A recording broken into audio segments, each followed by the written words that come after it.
Well, this is the season for movies, right? When you go to see a movie in the theater, it's one of my favorite times, right? You go to the movies, you get your popcorn, and you sit in your favorite seat. And nowadays, the seats are nice and big. They're almost like easy chairs at home.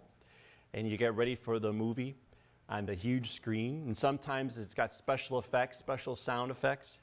And lately, there's been these 3D movies. Those are really wild and crazy, too, because with those, you get the images right there in front of your eyes.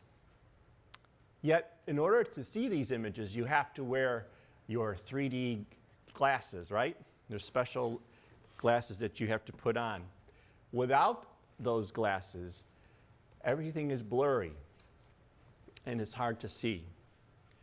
Well, when we look at the sacred scriptures, I think, if you don't mind me saying, we have to, in a sense, put on not the 3D glasses, so to speak, but put on the lens of faith to see things in a different perspective, to see things perhaps from multi-dimensions. I think that today, when we look at our scripture readings, we especially need to do just that. So we listen to the first reading from the prophet Isaiah. Isaiah is really speaking to God's people, and he's speaking to them about the covenant, a bond that they have with God. And he teaches them how to continue that bond, continue that covenant, to observe what's right, to do what's just. For God says, my salvation is about to come. My justice is about to be revealed.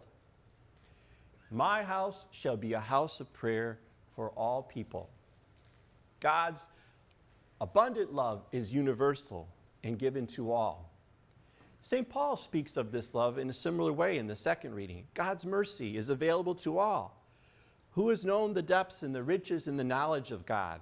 For him and through him all things are. To him be glory forever.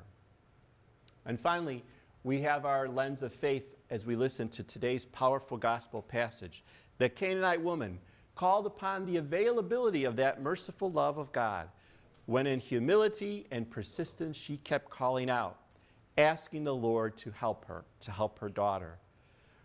So she was tested at first, but through this testing, her faith was proclaimed. Jesus says, how great is your faith, O woman? Even the disciples could see this as she saw it herself, as her daughter was healed. Faith has brought about God's great love. Faith has brought about and called forth from her faith, and called forth and dispelled any prejudice, stereotypes, or doubts that could get in the way of that faith. As we look at our passages today from Scripture, let's put on that lens of faith. Through faith, may we come to know who Jesus is, come to know God's mercy for us that's available, just like the Samaritan woman.